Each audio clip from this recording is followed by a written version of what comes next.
Hey guys, Ghoster38 here. Welcome, comic fans. Good morning, good afternoon, good evening, and especially Phantom fans. Today I'm going to be reviewing for you the Phantom Generations Issue 7, Attack on Phantom Head Peak, written by Danny Fingerroth and art done by Gordon Purcell. This is a chronicle of the 7th Phantom, and colors are done by Renato Guerrera. Our story opens up with a Italian gentleman by the, and I'm probably going to butcher his name, by Pietrangeli, who's talking to Prince Junkar. They're going to be building him the Phantom's Head Peak. He'll be using it as a monument and headquarters. For those of you that are familiar with the Phantom, about this part of it, apparently his name is spread far and wide as far as Europe, because the guy even says, "We have heard of your Phantom even in Rome. But have you actually met him?" And Junkar says, "Of course I have. I have met him. I have seen him, because the Phantom saved Junkar and Junkar's wife."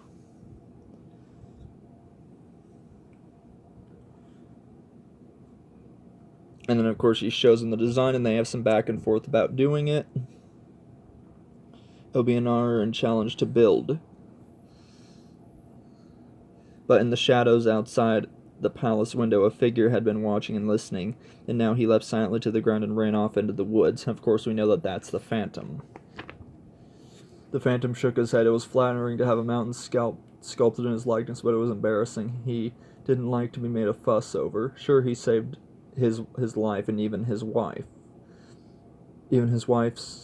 life, but Junkar had given him Kila Wee Beach, where the sand was golden. He didn't owe the Phantom anything. And then they're basically talking about how long it took them to build this. And their dedication ceremony was for that next morning. And atop of a white horse. But the 21st Phantom is a white horse, so this is probably a different one. There's trouble at the monument site. He saves a couple people's lives.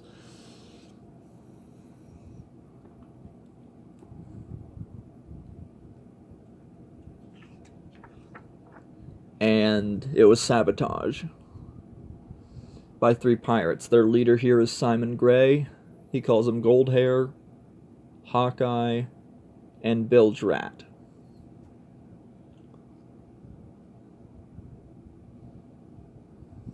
Simon's like, "We're gonna make him the ghost who dies."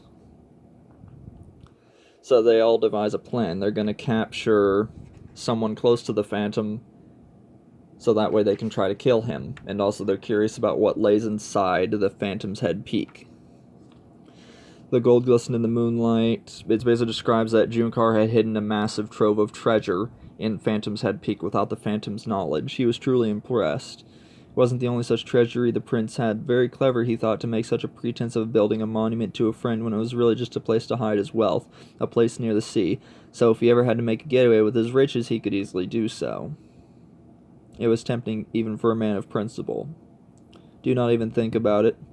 My vengeance is merciless, my reach is long. You would not live to use any of my own wealth. I value my reputation and my life, of course. You don't have to worry about me. I had no doubt. I merely came to see if the dedication to the peak as it will go on tomorrow as scheduled. The accident won't delay us.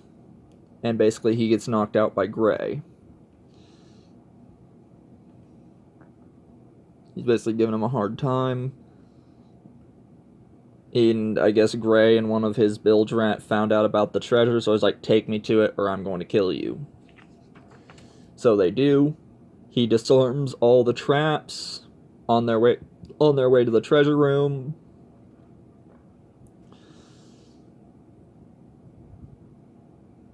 He's like, "All of my men have been marked by the Phantom, even me.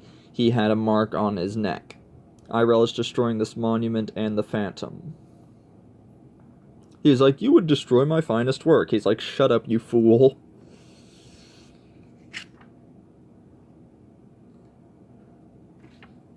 And of course, the Phantom finds out about the attack on the monument, because of course he sees smoke, because there's a fire there from something that the artist did. He's like, what's going on? I do not know. Perhaps workers had an accident. Are you keeping something from me? I've known you for too long for you to be able to lie to me. You're right, I have not been entirely honest with you. There's more to it than meets the eye. He's like, I'm happy to hear it. You will not like this either. I've decided to store all our gold, jewels, and valuable items to make your life easier. After all, a man who lives forever will need much gold over the ages. You honor me, my friend, but treasure or not, there's something burning inside there. Who else knows what you're up to? Only my aides and the artist. I had him design the vaults and traps to protect it. Maybe the artist isn't as honorable as he hoped, or perhaps he's some kind of trouble. Whatever's the case, we gotta get going. Inside the chamber, he undid the booby traps and was basically still biding time for the Phantom to show up. And the flames of what the artist did for the fire. The Phantom found out, and he basically vented the ceiling. And he's undoing more traps while the Phantom's busy trying to get in there. So yeah, there's that.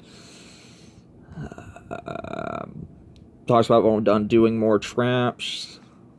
He and I are long overdue to meet again, so Gray's met the Phantom before. I don't know if he's referencing the 7th Phantom at the time, or if he means the 6th with his ancestor. The Phantom ends up getting the drop on them and goes after Bilge-Rat. He's basically, we have a bargain here. You let my friend go, you have your friend back.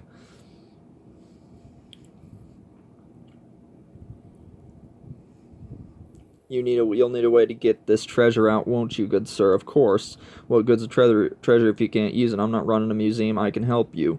I got in here in stealth, after all. What's the secret? There's a chute at the base of the floor, and he's basically telling about what's going on.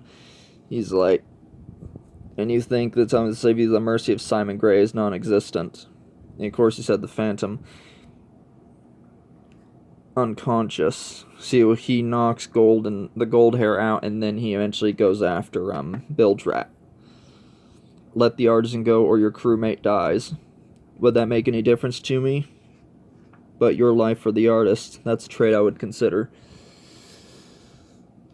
Let him go, and he's yours, and I'm yours. You have no bargaining chip, Phantom. I'll just kill both of you. And so, in response, the artist trips on the traps, and they start fleeing. And they get out and have a sword fight.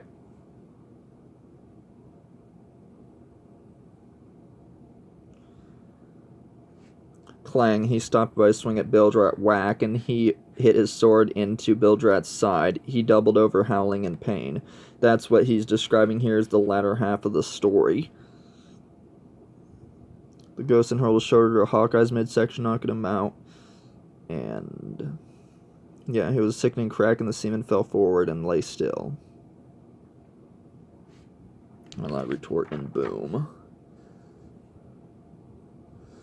And then after he's dispatched both of Gray's men, they have a one-on-one fight.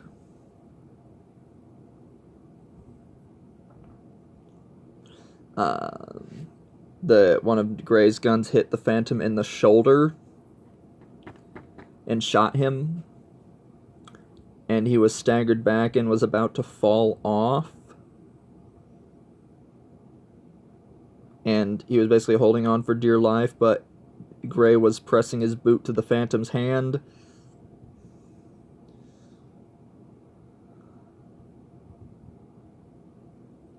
He's like, won't let go, huh? Well, my sword can do the job as well as my boot. So both hands clasped the hilt. Gray raised his blade high over his head and swung down fast and hard, but that blade struck rock, so he was dazed and dizzy for a little bit. The Phantom manages to scramble back up there and have a good spout with Gray, but due to Gray's loss of balance and from what happened with him and his sword, he is still dizzy and thrown off and eventually falls to his death.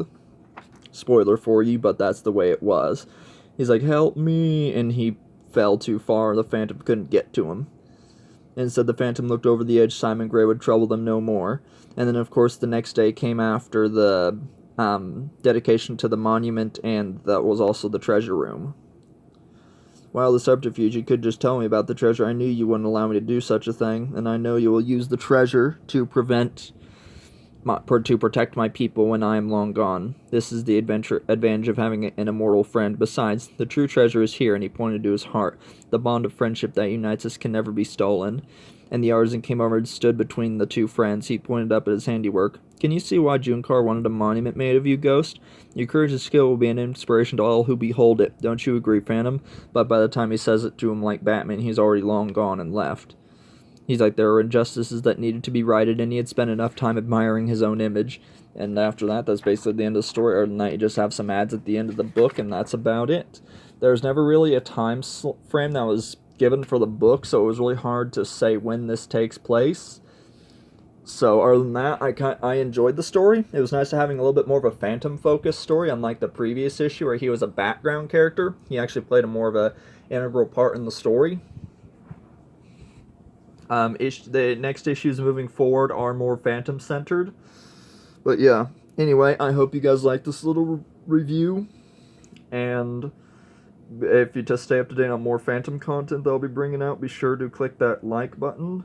And if you enjoyed this video and enjoyed this series, comment below your favorite Phantom story, either be it from Moonstone, Dynamite, or wherever the case may be.